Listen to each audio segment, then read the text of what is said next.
Punjabi radio ਜੋ ਐਸੇ ਸੁਣ ਰਹੇ ਸਾਰੇ ਸਰੋਤਿਆਂ ਨੂੰ ਬਲਵਿੰਦਰ ਕੌਰ ਵੱਲੋਂ ਪਿਆਰ ਭਰੀ ਸਤਿ ਸ਼੍ਰੀ ਅਕਾਲ। ਤੇ ਜੀ ਸਰੋਤਿਓ, ਪ੍ਰੋਗਰਾਮ ਖਬਰ ਤੇ ਨਜ਼ਰ ਪ੍ਰੋਗਰਾਮ ਦੇ ਵਿੱਚ ਅੱਜ ਸਾਡੇ ਨਾਲ ਹੋਣਗੇ ਬਲਤੇਜ ਪੰਨੂ ਤੇ ਕੁਝ ਕੁ ਅਹਿਮ ਖਬਰਾਂ ਸਾਡੇ ਨਾਲ ਉਹ ਸਾਂਝੀਆਂ ਕਰਨਗੇ।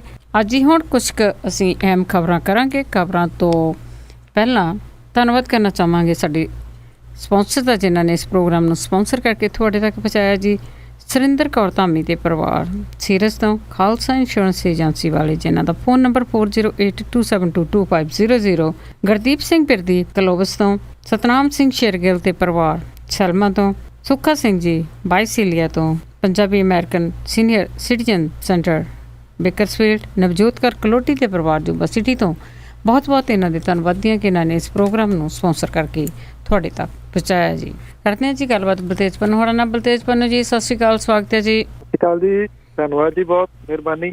ਤੇ ਬਲਤੇਜ ਪੰਨੂ ਜੀ, ਕੁਝ ਅਹਿਮ ਖਬਰਾਂ ਜੋ ਹੈਡਲਾਈਨਸ ਆ ਪੰਜਾਬ ਦੇ ਵਿੱਚ, ਭਾਰਤ ਦੇ ਵਿੱਚ ਜਿਹੜੀਆਂ ਅਖਬਾਰਾਂ ਨਿਕਲਦੀਆਂ ਨੇ, ਉਸ ਦੇ ਵਿੱਚ ਆਪਾਂ ਕਾਫੀ ਦਿਨਾਂ ਤੋਂ ਗੱਲਬਾਤ ਕਰ ਰਹੇ ਹਾਂ। ਬਿਹਾਰ ਦੇ ਵਿੱਚ ਜਿਹੜਾ ਚੋਣ ਦੰਗਲ ਸ਼ੁਰੂ ਹੋ ਰਿਹਾ ਆ, ਤੇ ਉਸ ਦੇ ਵਿੱਚ ਉੱਤੇ ਝਾਤ ਪਾਓ ਕਿ ਉਸ 'ਤੇ ਕੀ ਚੱਲ ਰਿਹਾ ਜੀ। ਜਿਹੜਾ ਬਿਹਾਰ ਦੇ ਵਿੱਚ ਜਿਹੜੀਆਂ ਚੋਣਾਂ ਹੋਣੀਆਂ ਨੇ ਜੀ, ਉਹਦੇ ਐਲਾਨ ਬਕਾਇਦਾ ਤੌਰ ਦੇ ਉੱਤੇ ਜਿਹੜਾ ਜੀ ਕਰ ਦਿੱਤਾ ਗਿਆ ਚੋਣ ਕਮਿਸ਼ਨ ਦੇ ਵੱਲੋਂ। ਸੋ ਹੁਣ ਤੁਸੀਂ ਇਹ ਕਹਿ ਲਓ ਕਿ ਜਿਹੜੀਆਂ ਸਾਰੀਆਂ ਪਾਰਟੀਆਂ ਨੇ ਜੀ, ਇਹ ਖੁਦ ਪੈਣਗੀਆਂ ਔਰ ਇਹ ਚੋਣਾਂ ਇਸ ਪੱਖੋਂ ਬੜੀਆਂ ਅਹਿਮੀਅਤ ਜਿਹੜੀਆਂ ਜੀ ਉਹ ਰੱਖਦੀਆਂ ਨੇ ਕਿ ਇਹ ਇੱਕ ਕਿਸਮ ਦੇ ਨਾਲ ਬਿਹਾਰ ਦੇ ਮੁੱਖ ਮੰਤਰੀ ਨਿਤਿਸ਼ ਕੁਮਾਰ ਤੇ ਭਾਰਤ ਦੇ ਪ੍ਰਧਾਨ ਮੰਤਰੀ ਨਰਿੰਦਰ ਮੋਦੀ ਹੋਰਾਂ ਦੇ ਵਿਚਾਲੇ ਹੋਣੀਆਂ ਨੇ ਜੀ। ਨਿਤਿਸ਼ ਕੁਮਾਰ ਵਰਸਸ ਨਰਿੰਦਰ ਮੋਦੀ ਚੋਣਾਂ ਜਿਹੜੀਆਂ ਜੀ ਇਹ ਪ੍ਰਚਾਰੀਆਂ ਜਾ ਰਹੀਆਂ ਨੇ। ਪਹਿਲਾਂ ਜਿਹੜੀ ਦਿੱਲੀ ਦੀਆਂ ਚੋਣਾਂ ਦੇ ਵਿੱਚ ਅਰਵਿੰਦ ਕੇਜਰੀਵਾਲ ਵਰਸਸ ਜਿਹੜੀਆਂ ਸੀਗੀਆਂ ਜੀ ਇਹ ਨਰਿੰਦਰ ਮੋਦੀ ਚੋਣਾਂ ਹੋਈਆਂ ਸੀਗੀਆਂ, ਔਰ ਦਿੱਲੀ ਤੋਂ ਬਾਅਦ ਇਹ ਇੱਕ ਅਹਿਮ ਰਾਜ ਹੋਊਗਾ ਜਿੱਥੇ ਇਹ ਚੀਜ਼ ਪਰਖੀ ਜਾਊਗੀ ਕਿ ਭਾਰਤੀ ਜਨਤਾ ਪਾਰਟੀ ਦੇ ਅੱਛੇ ਦਿਨ ਚੱਲ ਰਹੇ ਆ ਜਾਂ ਉਹ ਜਿਹੜੇ ਉਹ ਖਤਮ ਹੋ ਗਿਆ ਜੀ। ਚੋਣ ਕਮਿਸ਼ਨ ਨੇ ਬਿਹਾਰ ਵਿਧਾਨ ਸਭਾ ਚੋਣਾਂ ਦੇ ਵਿੱਚ ਤਰੀਕਾਂ ਦਾ ਐਲਾਨ ਜਿਹੜਾ ਜੀ ਕਰਤਾ ਹੈ। 5 ਪੜਾਵਾਂ ਦੇ ਵਿੱਚ ਇਹ ਜਿਹੜੀਆਂ ਚੋਣਾਂ ਨੇ 12 ਅਕਤੂਬਰ ਤੋਂ 5 ਨਵੰਬਰ ਦੇ ਵਿਚਾਲੇ ਹੋਣਗੀਆਂ। 8 ਨਵੰਬਰ ਨੂੰ ਵੋਟਾਂ ਦੀ ਗਿਣਤੀ ਕੀਤੀ ਜਾਊਗੀ। ਸੂਬੇ ਦੇ ਵਿੱਚ ਚੋਣਾਂ ਦੀ ਤਰੀਕ ਦੇ ਨਾਲ ਹੀ ਜਿਹੜਾ ਚੋਣ ਜ਼ਾਬਤਾ ਉਹ ਲਾਗੂ ਹੋ ਗਿਆ ਤੇ ਪ੍ਰਧਾਨ ਮੰਤਰੀ ਨਰਿੰਦਰ ਮੋਦੀ ਹੋਰਾਂ ਦੇ ਪੈਸੇ ਵੀ ਬਚ ਜਾਣਗੇ ਜਿਹੜੇ ਉਹਨਾਂ ਨੇ ਐਲਾਨ ਕੀਤਾ ਸੀਗਾ। ਹੁਣ ਉਹਨਾਂ ਕੋਲੇ ਬਹਾਨਾ ਮਿਲ ਗਿਆ ਜੀ ਕਿ ਚੋਣ ਜ਼ਾਬਤਾ ਲਾਗੂ ਹੋ ਗਿਆ, ਹੁਣ ਕਿਵੇਂ ਪੈਸੇ ਦਈਏ ਜੀ। ਚੋਣਾਂ ਦੇ ਵਾਸਤੇ ਪਹਿਲੇ ਪੜਾਅ ਦੇ ਵਿੱਚ 16 ਸਤੰਬਰ ਨੂੰ ਨੋਟੀਫਿਕੇਸ਼ਨ ਜਾਰੀ ਹੋਊਗਾ। ਚੋਣਾਂ 12 ਅਕਤੂਬਰ ਨੂੰ ਹੋਣਗੀਆਂ। ਦੂਜੇ ਪੜਾਅ ਦੀ ਵੋਟਿੰਗ ਦੇ ਵਿੱਚ 16 ਅਕਤੂਬਰ ਨੂੰ ਵੋਟਿੰਗ ਹੋਊਗੀ। ਨੋਟੀਫਿਕੇਸ਼ਨ 21 ਸਤੰਬਰ ਨੂੰ ਜਾਰੀ ਹੋਊਗਾ। ਤੀਜੇ ਪੜਾਅ ਦੀ ਵੋਟਿੰਗ 28 ਅਕਤੂਬਰ ਨੂੰ, ਚੌਥੇ ਦੀ 1 ਨਵੰਬਰ ਤੇ ਪੰਜਵੇਂ ਦੀ ਵੋਟਿੰਗ 5 ਨਵੰਬਰ ਨੂੰ ਹੋਊਗੀ। ਵੋਟਾਂ ਦੀ ਗਿਣਤੀ ਜਿਹੜੀ ਆ ਦੀ 8 ਨਵੰਬਰ ਨੂੰ ਕੀਤੀ ਜਾਊਗੀ। ਪਹਿਲੇ ਪੜਾਅ ਦੇ ਵਿੱਚ 52 ਸੀਟਾਂ, ਦੂਜੇ 'ਚ 32, ਤੀਜੇ 'ਚ 50 ਤੇ ਚੌਥੇ ਦੇ ਵਿੱਚ 55, ਪੰਜਵੇਂ ਦੇ ਵਿੱਚ 57 ਜਿਹੜੀਆਂ ਸੀਟਾਂ ਨੇ ਉਹਨਾਂ ਦੇ ਉੱਤੇ ਵੋਟਾਂ ਜਿਹੜੀਆਂ ਜੀ ਉਹ ਪੈਣਗੀਆਂ। ਬਿਹਾਰ ਦੇ ਵਿੱਚ 6 ਕਰੋੜ 68 ਲੱਖ ਵੋਟਰ ਨੇ ਜੀ। 243 ਵਿਧਾਨ ਸਭਾ ਸੀਟਾਂ ਦੇ ਵਿੱਚੋਂ 47 ਇਸ ਤਰ੍ਹਾਂ ਦੀਆਂ ਸੀਟਾਂ ਨੇ ਜੀ ਜਿਹੜੀਆਂ ਨਕਸਲਾਈਟ ਜਿਹੜੀਆਂ ਜੀ ਉਹ ਪ੍ਰਭਾਵਿਤ ਕਈਆਂ ਜਿਹੜੀਆਂ ਜੀ ਉਹ ਜਾ ਸਕਣ। ਸੋ ਇਹ ਬੜਾ ਅਹਿਮ ਰਹੂਗਾ ਜੀ ਬਿਹਾਰ ਦੀਆਂ ਚੋਣਾਂ ਦੇ ਉੱਤੇ ਨੇੜੇ ਤੋਂ ਨਿਗਾਹ ਰੱਖਣੀ ਕਿ ਉੱਥੇ ਅਸਲ ਦੇ ਵਿੱਚ ਬਣਦਾ ਕੀ ਹੈ। ਬਿਲਕੁਲ ਜੀ, ਇੰਟਰਸਟਿੰਗ ਜਿਹਾ ਲੱਗਦਾ ਹੈ ਕਿ ਉੱਥੇ ਮੇਨ ਲੀਡਰਾਂ ਦੇ ਵਿੱਚ ਜਿਹੜਾ ਇਹ ਚੱਲ ਰਿਹਾ ਆ। ਤੇ ਅੱਗੇ ਜੀ ਆਪਾਂ ਵੈਸੇ ਤੇ ਪੂਰੇ ਭਾਰਤ ਦੇ ਵਿੱਚ ਹੀ, ਪੰਜਾਬ ਦੇ ਵਿੱਚ ਕਿਤੇ ਵੀ ਜਿਹੜੇ ਵਹੀਕਲ ਚੱਲਦੇ ਆ ਉਹਨਾਂ ਦੀ ਸਪੀਡ ਤੇ ਕੰਟਰੋਲ ਨਹੀਂ, ਪਰ ਇਸ ਦੀ ਕਹਿੰਦੇ ਹੁਣ ਗੱਲਬਾਤ ਹੋ ਰਹੀ ਆ, ਸ਼ੁਰੂ ਹੋਈ ਆ। ਬਿਲਕੁਲ ਜੀ, ਐਕਚੁਅਲੀ ਜਿਹੜੇ ਅਦਾਲਤਾਂ ਨੇ ਜੀ ਉਹਨਾਂ ਨੇ ਸਪੀਡ ਗਵਰਨਰ ਤਾਂ ਬੜੇ ਸਾਲਾਂ ਦੇ ਲਾਏ ਹੋਏ ਨੇ, ਪਰ ਇਹਨੂੰ ਇੰਪਲੀਮੈਂਟ ਜਿਹੜਾ ਜੀ ਉਹ ਨਹੀਂ ਕੀਤਾ ਜਾ ਰਿਹਾ। ਹੁਣ ਫਿਰ ਪੰਜਾਬ ਸਰਕਾਰ ਨੇ ਜਿਹੜੇ ਟਰਾਂਸਪੋਰਟ ਵਹੀਕਲ ਨੇ ਉਹਨਾਂ ਦੇ ਉੱਤੇ ਸਪੀਡ ਗਵਰਨਰ ਜਿਹੜੇ ਸਪੀਡ ਕੰਟਰੋਲ ਕਰਨ ਵਾਲੇ ਯੰਤਰ ਆ, ਇਹਦੇ ਸੰਬੰਧੀ ਹਦਾਇਤਾਂ ਜਿਹੜੀਆਂ ਜੀ ਉਹ ਜਾਰੀ ਕੀਤੀਆਂ ਨੇ। ਇਹ ਆਖਿਆ ਗਿਆ ਜੀ ਜਿਹੜੇ 1 ਅਕਤੂਬਰ 2015 ਤੱਕ ਰਜਿਸਟਰਡ ਹੋਣਗੇ ਉਹਦੇ ਵਿੱਚ ਸਪੀਡ ਗਵਰਨਰ ਜਿਹੜਾ ਜੀ ਉਹ ਨਹੀਂ ਲੱਗਿਆ ਹੋਊਗਾ। ਇਹਦੇ ਲਈ ਸਰਕਾਰ ਨੇ ਇਹਨਾਂ ਨੂੰ ਸਪੀਡ ਗਵਰਨਰ ਲਵਾਉਣ ਦੇ ਵਾਸਤੇ 1 ਅਪ੍ਰੈਲ 2016 ਤੱਕ ਦਾ ਸਮਾਂ ਜਿਹੜਾ ਜੀ ਉਹ ਦਿੱਤਾ ਹੈ। ਜੇ ਇਹਦੇ ਵਿੱਚ ਜੇ ਸਪੀਡ ਗਵਰਨਰ ਲੱਗ ਜਾਂਦਾ ਜੀ 80 ਕਿਲੋਮੀਟਰ ਪ੍ਰਤੀ ਘੰਟੇ ਦੇ ਹਿਸਾਬ ਦੇ ਨਾਲ ਜਿਹੜੀ ਹੈ ਜੀ ਉਹ ਰਫ਼ਤਾਰ ਹੋਊਗੀ। ਇਹ ਤੋਂ ਉੱਪਰ ਜਿਹੜਾ ਜੀ ਉਹ ਨਹੀਂ ਚੱਲ ਸਕਣਗੇ। ਜਿਹੜੇ ਲਿਜਾਂਦੇ ਨੇ ਜੀ ਢੋਆ ਢੁਆਈ ਜਿਹੜੇ ਟਰੱਕ ਵਗੈਰਾ ਨੇ ਜਿਹਦੇ ਵਿੱਚ ਡੇਂਜਰਸ ਸਮਾਨ ਜਿਹੜਾ ਜੀ ਉਹ ਰੱਖਿਆ ਹੁੰਦਾ, ਡੰਪਰਸ ਇਹਦੇ ਵਿੱਚ ਸ਼ਾਮਲ ਨੇ, ਟੈਂਕਰ ਸ਼ਾਮਲ ਨੇ, ਸਕੂਲ ਬੱਸਾਂ ਜਿਹੜੀਆਂ ਦੀ ਇਹਦੇ ਵਿੱਚ ਸ਼ਾਮਲ ਨੇ। ਇਹ ਜਿਹੜੇ ਇਹਨਾਂ ਦੇ ਵਿੱਚ ਸਪੀਡ ਗਵਰਨਰ ਜਿਹੜਾ ਜੀ ਉਹ ਵੀ ਲਾਜ਼ਮੀ ਜਿਹੜਾ ਜੀ ਉਹ ਕਰ ਦਿੱਤਾ ਗਿਆ, ਔਰ ਇਹਨਾਂ ਦੀ ਸਪੀਡ ਜਿਹੜੀ ਆ ਉਹ 60 ਕਿਲੋਮੀਟਰ ਪ੍ਰਤੀ ਘੰਟਾ ਤੋਂ ਉੱਪਰ ਜਿਹੜੀ ਆ ਉਹ ਨਹੀਂ ਹੋਣੀ ਚਾਹੀਦੀ। ਜਿਹੜੀਆਂ ਬੱਸਾਂ ਵਗੈਰਾ ਨੇ ਜੀ ਜਾਂ ਜਿਹੜੇ ਛੋਟੇ ਟੈਂਪੂ ਨੇ ਉਹਨਾਂ ਦੇ ਵਿੱਚ ਵੀ ਸਪੀਡ ਗਵਰਨਰ ਲਾਉਣਾ ਜਿਹੜਾ ਜੀ ਉਹ ਲਾਜ਼ਮੀ ਕਰਾਰ ਦਿੱਤਾ ਗਿਆ। ਜੇ ਲੱਗ ਜਾਂਦਾ ਇੰਪਲੀਮੈਂਟ ਜਿਹੜਾ ਜੀ ਉਹ ਪ੍ਰੋਪਰ ਜਿਹੜਾ ਇਹ ਹੋ ਜਾਂਦਾ ਤਾਂ ਫਿਰ ਇਹ ਇੱਕ ਵੱਡੀ ਮਦਦ ਜਿਹੜੀ ਹੈ ਜੀ ਹੋ ਸਕਦੀ ਹੈ ਜਿਹੜੀ ਸੜਕਾਂ ਦੇ ਉੱਤੇ ਹਾਦਸੇ ਵਾਪਰਦੇ ਨੇ, ਕਿਉਂਕਿ ਟਰੱਕ ਤੇ ਜਿਹੜੀ ਖਾਸ ਤੌਰ ਤੇ ਪ੍ਰਾਈਵੇਟ ਬੱਸਾਂ ਨੇ ਉਹਨਾਂ ਦੀ ਜਿਹੜੀ ਓਵਰ ਸਪੀਡਿੰਗ ਹੈ ਉਹ ਮਿੱਥ ਕੇ ਬੰਦੇ ਰੋਜ਼ ਗਿਣ ਕੇ ਜਿਹੜਾ ਜੀ ਉਹ ਪੰਜਾਬ ਦੀਆਂ ਸੜਕਾਂ ਦੇ ਉੱਤੇ ਮਾਰਦੇ ਨੇ। ਸਵਾਲ ਇਹ ਹੈ ਕਿ ਜੇ ਇਹ ਸਪੀਡ ਗਵਰਨਰ ਲੱਗਦੇ ਨੇ ਤਾਂ ਫਿਰ ਬਾਦਲਾਂ ਦੀਆਂ ਬੱਸਾਂ ਦੇ ਉੱਤੇ ਜੇਕਰ ਇਹ ਸਪੀਡ ਗਵਰਨਰ ਲੱਗ ਜਾਣਗੇ ਇਹ ਆਪਣੇ ਆਪ ਦੇ ਵਿੱਚ ਬਹੁਤ ਵੱਡੀ ਅਚੀਵਮੈਂਟ ਹੋਊਗੀ। ਜੇ ਉਹਨਾਂ ਤੇ ਨਹੀਂ ਲੱਗਦੇ ਤਾਂ ਬੰਦੇ ਮਰਨ ਦੇ ਵਿੱਚ ਕੋਈ ਕਮੀ ਨਹੀਂ ਆਉਣੀ। ਬਿਲਕੁਲ ਜੀ, ਦੇਖਦੇ ਆਉਣ ਵਾਲੇ ਟਾਈਮ ਦੇ ਵਿੱਚ ਇਹ ਕੀ ਹੁੰਦਾ ਆ, ਲੱਗਦੇ ਆ ਜਾਂ ਨਹੀਂ ਲੱਗਦੇ, ਕਿਹੜੀ ਚੀਜ਼ ਇੰਪਲੀਮੈਂਟ ਹੁੰਦੀ ਆ। ਤੇ ਅੱਗੇ ਜੀ ਇੱਕ ਜੇਲ੍ਹ ਵਿੱਚੋਂ ਆਈ ਚਿੱਠੀ ਨੇ ਬੜੇ ਵੱਡੇ ਖੁਲਾਸੇ ਕੀਤੇ ਨੇ ਜੀ। ਐਕਚੁਅਲੀ ਨਾਭੇ ਦੀ ਜੇਲ੍ਹ ਦੇ ਵਿੱਚ ਵਾਰਡ ਨੰਬਰ 6 ਤੋਂ ਭੇਜੀ ਇੱਕ ਜਿਹੜੀ ਚਿੱਠੀ ਆ ਇਹ ਰਤਨਦੀਪ ਸਿੰਘ ਨੇ ਲਿਖੀ ਆ ਜੀ। ਔਰ ਉਹਨੇ ਕੁਝ ਸਨਸਨੀਖੇਜ਼ ਜਿਹੜੇ ਪ੍ਰਗਟਾਵੇ ਨੇ ਉਹ ਕੀਤੇ ਆ। ਉਹ ਕਹਿੰਦਾ ਹੈ ਕਿ ਉਹ 16 ਸਾਲਾਂ ਦਾ ਸੀਗਾ ਜਦੋਂ ਖਾਲਿਸਤਾਨੀ ਜਥੇਬੰਦੀਆਂ ਦੇ ਵਿੱਚ ਰਲ ਗਿਆ। ਉਹ ਬੈਲਜੀਅਮ ਤੋਂ ਪਾਕਿਸਤਾਨ ਗਿਆ ਤੇ ਕਈ ਵਾਰੀ ਜਥੇਦਾਰਾਂ ਦੇ ਕਹਿਣ ਦੇ ਉੱਤੇ ਭਾਰਤ ਦੇ ਵਿੱਚ ਵੀ ਆਇਆ। ਜੋ ਉਹਨੇ ਦੱਸਿਆ ਕਿ ਉਹਦੇ ਮੁਤਾਬਕ ਸੇਵਾ ਜਿਹੜੀ ਸੀ ਉਹਨੂੰ ਲਾਈ ਜਾਂਦੀ ਸੀ, ਉਹਨੇ ਪੂਰੀ ਕੀਤੀ। ਔਰ ਸੇਵਾ ਕੀ ਸੀ ਇਹਦਾ ਖੁਲਾਸਾ ਤਾਂ ਉਹਨੇ ਨਹੀਂ ਕੀਤਾ। ਉਹਨੇ ਕਿਹਾ ਕਿ ਅੱਜ ਸਿੱਖ ਕੌਮ ਦੇ ਸਾਹਮਣੇ ਬਹੁਤ ਵੱਡਾ ਸੱਚ ਜਿਹੜਾ ਜੀ ਉਹ ਕਹਿਣ ਜਾ ਰਿਹਾ, ਜਿਹਨੂੰ ਸੁਣ ਕੇ ਸਿੱਖ ਸੰਗਤਾਂ ਜਿਹੜੀਆਂ ਸੋਚਣ ਲਈ ਮਜਬੂਰ ਹੋ ਸਕਦੀਆਂ ਨੇ। ਉਹਨੇ ਪ੍ਰਗਟਾਵਾ ਕੀਤਾ ਹੈ ਕਿ ਤਲਵਿੰਦਰ ਸਿੰਘ ਬੱਬਰ ਨੂੰ ਮਰਾਉਣ ਦੇ ਵਾਲੇ ਜਿਹੜੀ ਖੁਦ ਬੱਬਰਾਂ ਦੇ ਆਗੂ ਸਨ ਜੀ।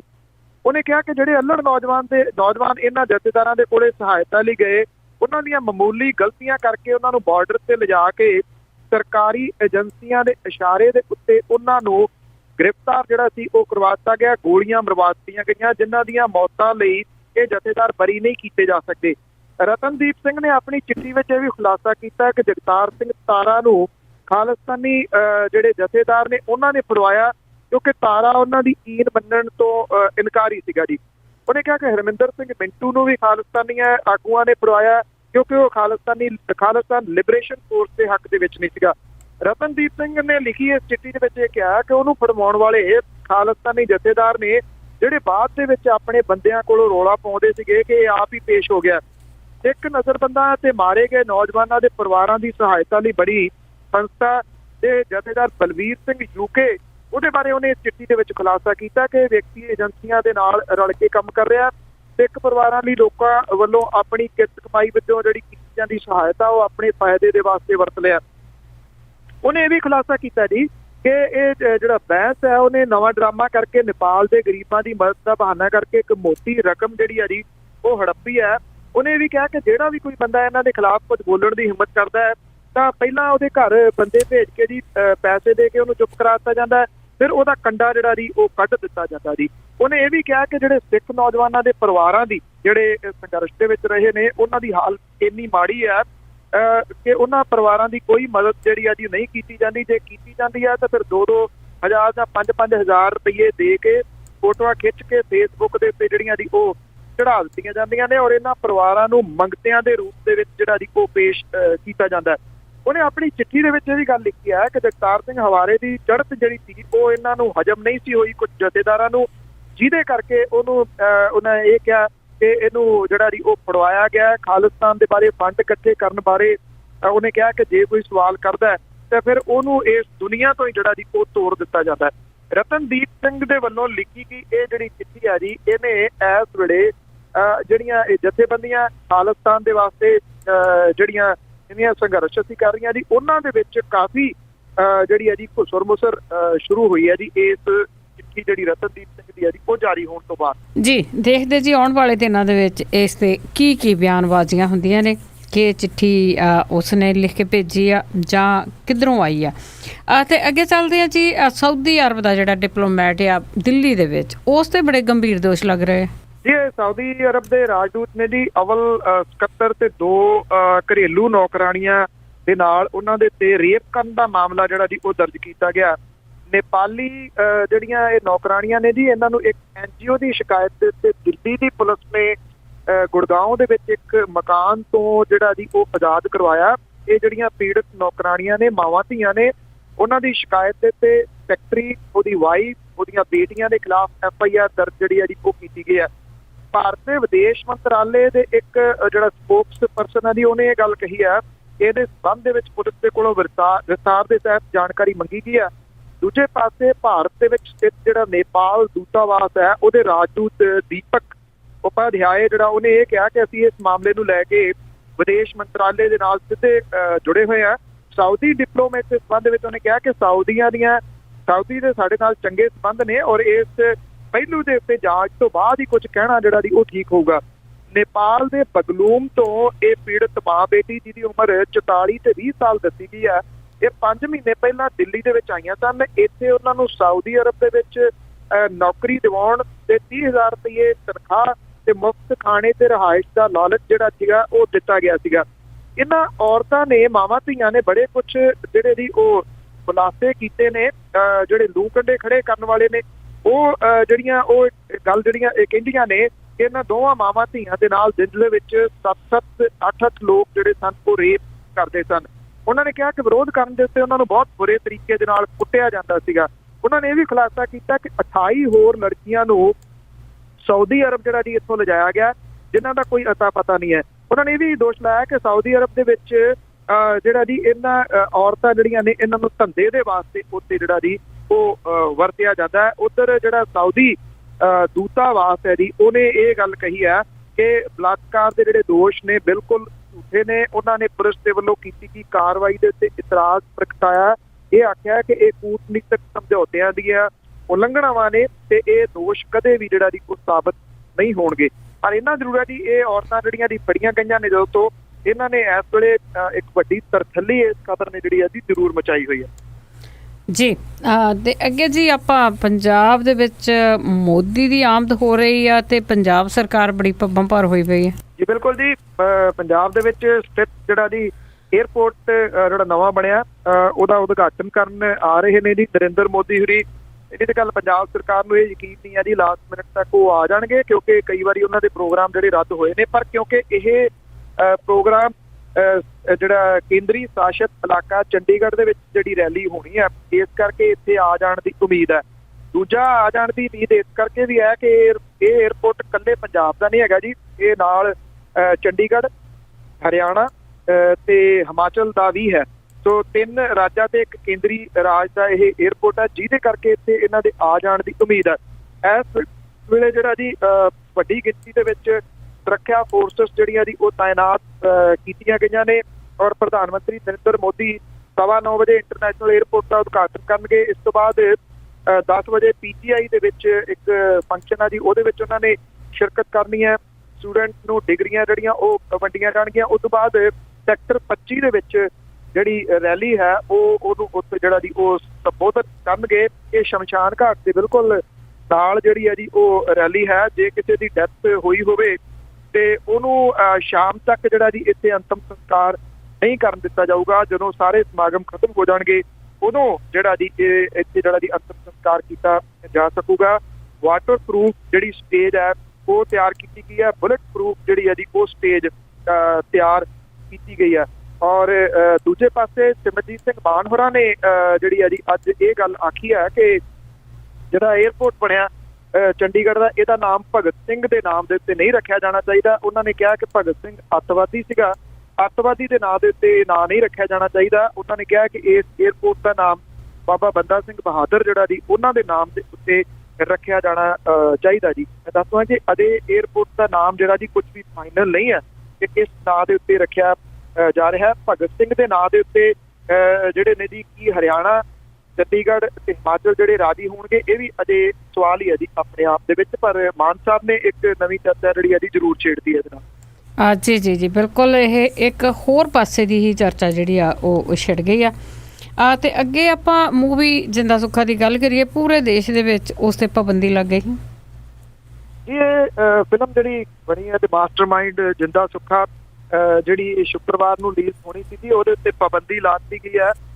ਇਹ ਫਿਲਮ ਭਾਰਤੀ ਫੌਜ ਦੇ ਸਾਬਕਾ ਮੁਖੀ ਜਿਹੜੇ ਅਰੁਣ ਕੁਮਾਰ ਵੈਦਿਆ ਦੇ ਜੀਵਨ ਦੇ ਉੱਤੇ ਆਧਾਰਿਤ ਸੀਗੀ ਜੀ, ਜਿਹਨੂੰ 24 ਜੁਲਾਈ ਨੂੰ ਸੈਂਸਰ ਨੇ ਤਾਂ ਪਾਸ ਕਰਤਾ ਸੀਗਾ, ਪਰ ਬਾਅਦ ਦੇ ਵਿੱਚ ਕੇਂਦਰੀ ਗ੍ਰਹਿ ਮੰਤਰਾਲੇ ਤੇ ਖੁਫੀਆ ਬਿਊਰੋ ਦੇ ਵੱਲੋਂ ਇਤਰਾਜ਼ ਤੇ ਜਾਣ ਤੋਂ ਬਾਅਦ ਇਹਦੇ ਉੱਤੇ ਪਾਬੰਦੀ ਜਿਹੜੀ ਹੈ ਜੀ ਉਹ ਲਾ ਦਿੱਤੀ ਗਈ ਹੈ।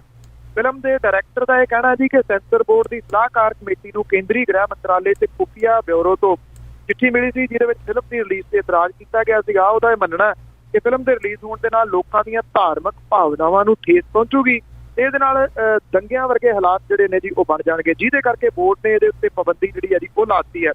ਫਿਲਮ ਦੇ ਡਾਇਰੈਕਟਰ ਨੇ ਕੁਝ ਇਤਰਾਜ਼ ਵਾਲੇ ਸੀਨ ਕੱਟਣ ਦੀ ਪੇਸ਼ਕਸ਼ ਕੀਤੀ ਸੀਗੀ, ਪਰ ਉਹਨੂੰ ਰੱਦ ਜਿਹੜਾ ਜੀ ਉਹ ਕਰ ਦਿੱਤਾ ਗਿਆ। ਇਹਦੇ ਨਾਲ ਹੀ ਬੋਰਡ ਨੇ ਵਿਦੇਸ਼ਾਂ ਦੇ ਵਿੱਚ ਫਿਲਮ ਦੀ ਰਿਲੀਜ਼ ਦੇ ਉੱਤੇ ਕੋਈ ਇਤਰਾਜ਼ ਨਹੀਂ ਕੀਤਾ।